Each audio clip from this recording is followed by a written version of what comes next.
Princess here, and tonight we're going to talk about the unsolved mystery case of Angie Barlow. This case took place in Indianapolis, and Angie Barlow was 23 years old when this took place. She's described by both her mother and best friend as a free spirit and a risk taker, as being headstrong. She had a dog named Pablo, and she possessed a very YOLO-esque mentality. Angie Barlow, in this spirit, was a dancer. Literally was a dancer, but, kind of encapsulates all of those things I just said. Working as a dancer at a bar is a very adventurous undertaking. So she also worked sometimes as a private dancer. One day she was contacted by some unknown person or individual for a private dance. It was done through an unknown phone number, and she was given very little or even no personal information, not even the person's name. There was an exchange via text. The person said, "Hi, do you do private parties?" And in this exchange, Angie kind of surmised or believed that it was someone's girlfriend hiring them a private dance. Basically, she was assuming that she was an anniversary gift from a significant other to their partner. According to Mona, Angie's best friend, the individual never said their name once. But there was no talking Angie out of taking this private party. If she wanted to do something, she was gonna do it.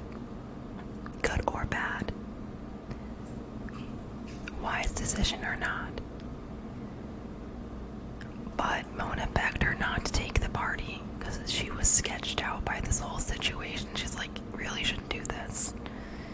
But didn't, she still did what she was gonna do. So Mona says that she begged her and she was concerned and had a bad feeling about it, which makes sense to me.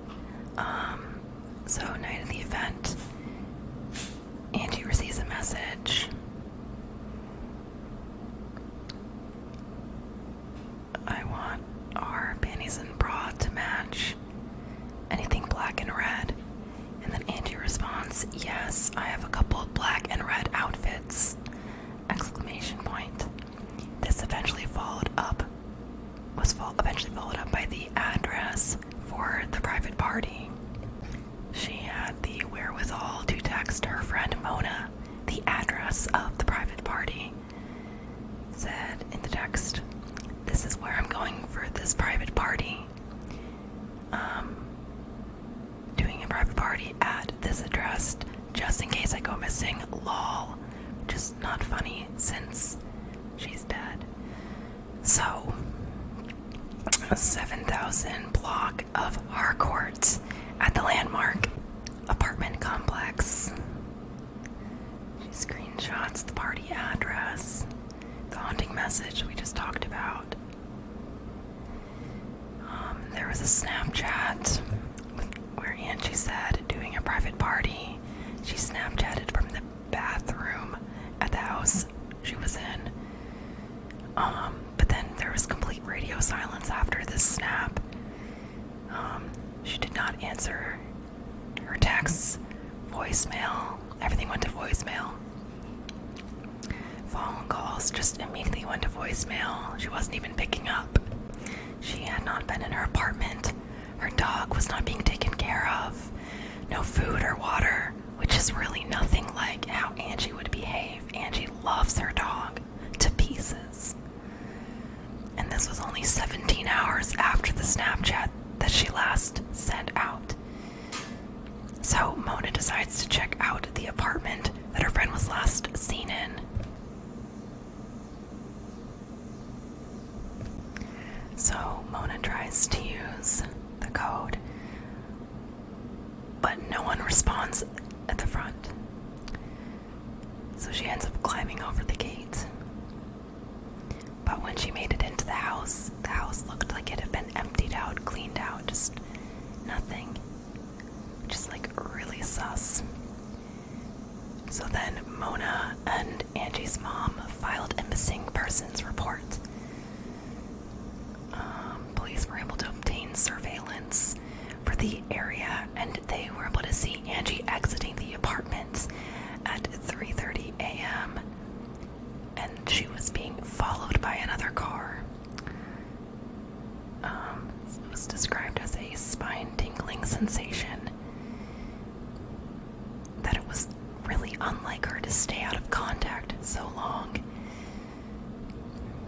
Flyers were started to be handed out, and search parties were conducted. So there was the second car was registered to a female named Raven Miller.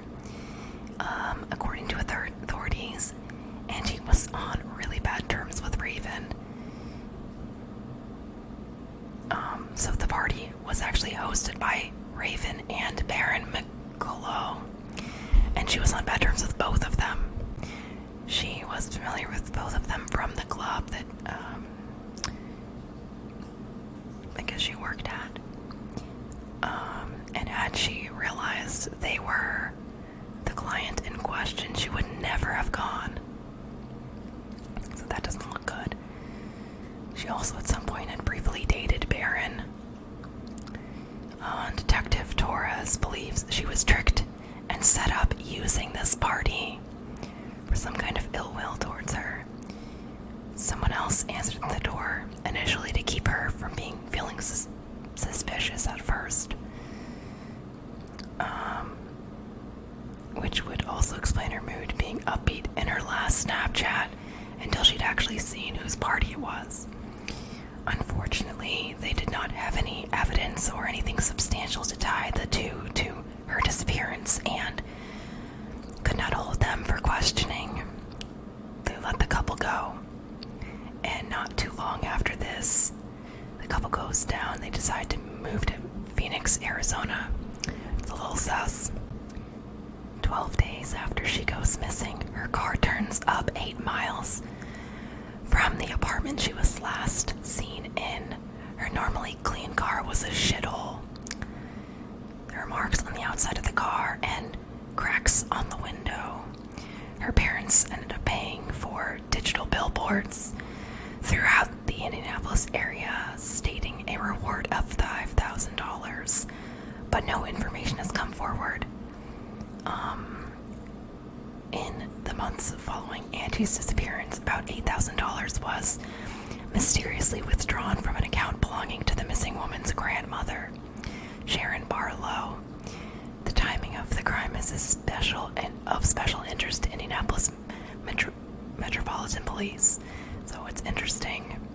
Sounds like Michelle Brown was